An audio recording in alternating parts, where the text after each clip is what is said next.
Hello दोस्तों, स्वागत करता हूं मैं आपका पेट भर ज्ञान में। मैं हूं आपका दोस्त पीयूष। ये मेरा पहला वीडियो है।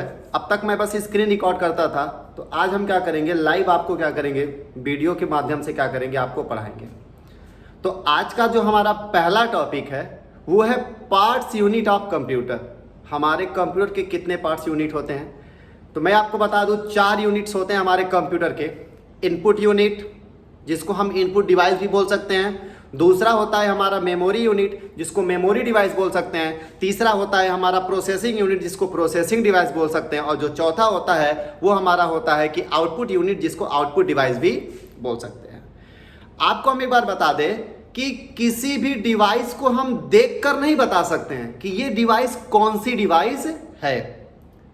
कैसे पता चलेगा कि ये कौन सी डिवाइस है? इनपुट है, मेमोरी है, प्रोसेसिंग है कि आउटपुट है, उसके कार्य करने के तरीके से। मतलब जैसे मान लीजिए कीबोर्ड है, तो हम ऐसे कीबोर्ड को देख के थोड़ी ना बता सकते कि ये कौन सी डिवाइस है।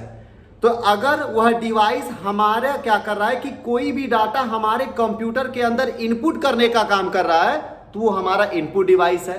अगर कोई डिवाइस हमारे डाटा को अपने पास सुरक्षित रखने का काम कर रहा है, तो वो हमारा स्टोरेज डिवाइस है। अगर कोई डिवाइस हमारे द्वारा इनपुट किए गए डाटा को एक यूजफुल इंफॉर्मेशन के रूप में तैयार कर रहा है, अगर डिवाइस हमारे इनपुट किए गए डाटा को प्रोसेस करने का काम कर रहा है, तो वो प्रोसेसिंग डिवाइस है।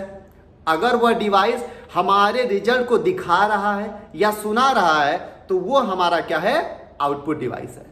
तो किसी भी डिवाइस को देखकर नहीं बताया जा सकता, उसके कार्य करने के तरीके से हम बता सकते हैं कि इनपुट डिवाइस है, मेमोरी है कि प्रोसेसिंग है कि आउटपुट है। तो हम पहले बात करते हैं इनपुट डिवाइस, इनपुट यूनिट के बारे में। तो मैं आपको बता रहा हूं कि इनपुट यूनिट क्या होता है। एकदम आसान भाषा में मैं आपको बताऊंगा। वह डिवाइस, जिस डिवाइस की सहायता से हम अपने कंप्यूटर के अंदर कोई भी इंस्ट्रक्शन इनपुट करने का काम करते हैं, कोई भी डाटा फिल करने का काम करते हैं, वह सारी डिवाइस इनपुट डिवाइस कहलाती है। Device which is used to input the data and instruction from the user.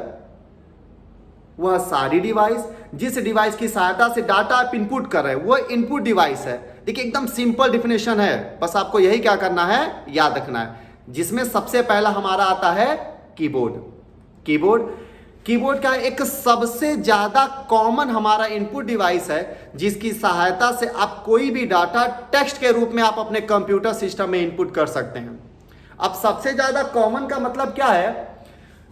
जैसे कि क्या होता है ना कि अगर आपके कंप्यूटर में प्रिंटर नहीं लगा है, स्कैनर नहीं लगा है, आपके कंप्यूटर में स्पीकर नहीं लगा है, आपके कंप्यूटर का कैमरा नहीं चल रहा है, आपका काम चल जाएगा। लेकिन अगर आपके कंप्यूटर में, आपके डिवाइस में क्या है, आपके लैपटॉप में क्या है, माउस और कीबोर्ड नहीं लगा है, तो आपका काम चलने वाला नहीं है। तो इसीलिए कीबोर्ड और माउस जो होता है वो सबसे ज्यादा कॉमन हमारा इनपुट डिवाइस होता है।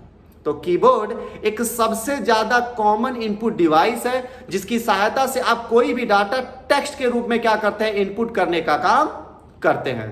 2 तरह के कीबोर्ड होते हैं, एक नॉर्मल कीबोर्ड होता है और एक मल्टीमीडिया कीबोर्ड होता है। नॉर्मल कीबोर्ड में क्या होता है, हमारा 103 से लेके 109 बटन तक पाए जाते हैं, जबकि मल्टीमीडिया कीबोर्ड में क्या होता है, 109 से लेके 140 बटन तक पाए जाते हैं। आपको बता दें कि हमारे कीबोर्ड में की संख्या निर्धारित नहीं होती कि एक्चुअल कितना की होता है, क्योंकि अलग अलग कंपनियां कीबोर्ड बनाती हैं। कुछ को लगता है कि ये की जरूरी है, तो वो उस की को हमारे कीबोर्ड में देती हैं, और कुछ को लगता है ये की जरूरी नहीं है, तो हमारे की को क्या करती हैं, नहीं देती हैं। इसीलिए क्या होता है, हमारे कीबोर्ड में की संख्या निर्धारित नहीं होती है।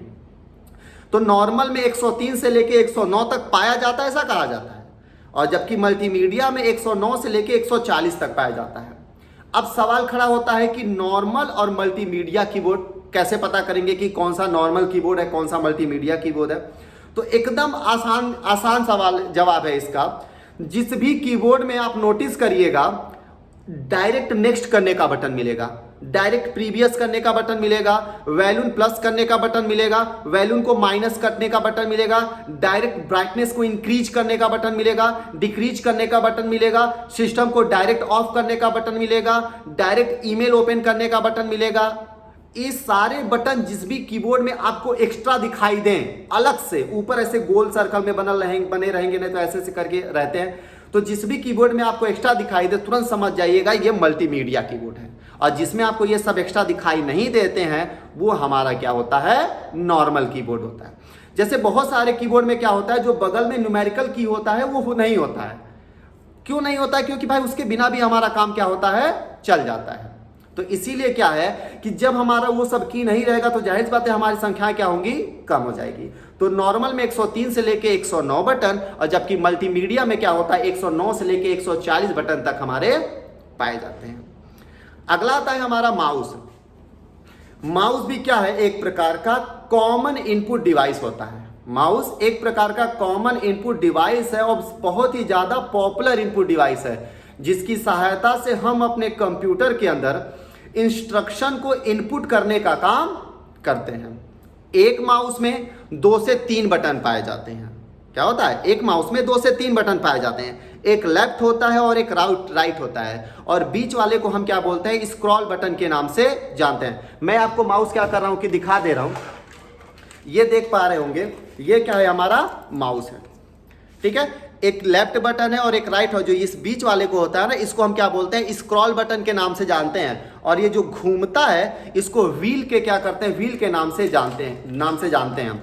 इन्हीं तीनों बटन की सहायता से क्या करते हैं कि हम अपने कंप्यूटर के अंदर कोई भी इंस्ट्रक्शन क्या करते हैं, इनपुट करने का काम करते हैं। इसके साथ साथ हम किसी एक एरिया या वर्ड को सेलेक्ट करने का भी काम क्या करते हैं, माउस से करते हैं। मतलब हमारे पास कोई एक वर्ड है तो माउस का लेफ्ट बटन प्रेस करके हम उस वर्ड को भी सिलेक्ट करते हैं। इसके साथ साथ क्या कर सकते हैं कि हम पूरे एरिया को भी क्या कर सकते हैं, माउस की सहायता से सेलेक्ट कर सकते हैं।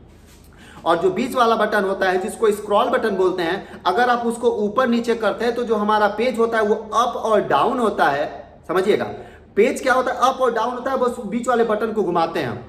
और इसके साथ साथ अगर आप कंट्रोल बटन दबा के उसको माउस को घुमा रहे हैं तो जो हमारा पेज होता है वो लेफ्ट और राइट की तरफ या लेफ्ट राइट की तरफ क्या होता है, हमारा मूव होता है। फिर से बता रहे हैं, माउस क्या होता है, हमारा एक इनपुट डिवाइस होता है जिसकी सहायता से हम इंस्ट्रक्शन इनपुट करने का काम करते हैं। इसके साथ साथ एरिया और वर्ड को सेलेक्ट करने के लिए भी माउस का इस्तेमाल किया जाता है। इसके साथ साथ और क्या होता है, माउस को हम पॉइंटिंग इनपुट डिवाइस के भी नाम से जानते हैं। क्यों पॉइंटिंग इनपुट डिवाइस के नाम से जानते हैं, क्योंकि माउस में क्या होता है कि एक पॉइंटर होता है, एरो की तरह जो बना होता है उसको पॉइंटर बोलते हैं हम।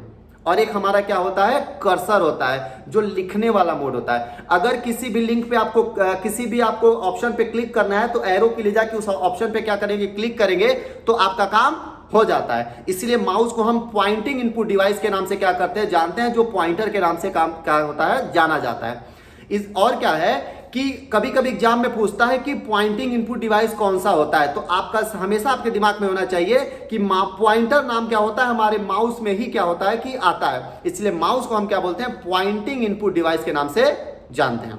तो आज का ये हमारा रहा 2 टॉपिक, और भी अगर मैं ज्यादा बनाऊंगा तो वीडियो बहुत ज्यादा बड़ी हो जाएगी, तो बोरिंग हो जाएगी, तो इसलिए इतना बड़ा रहने देते हैं। तो अगर वीडियो आपको अच्छा लगा हो तो इसको लाइक करें, शेयर करें और सब्सक्राइब भी क्या करना ना भूलें। अगले वीडियो में हम आपको और इनपुट डिवाइस के बारे में और भी अच्छे तरीके से क्या करेंगे, बताएंगे। धन्यवाद, जय हिंद।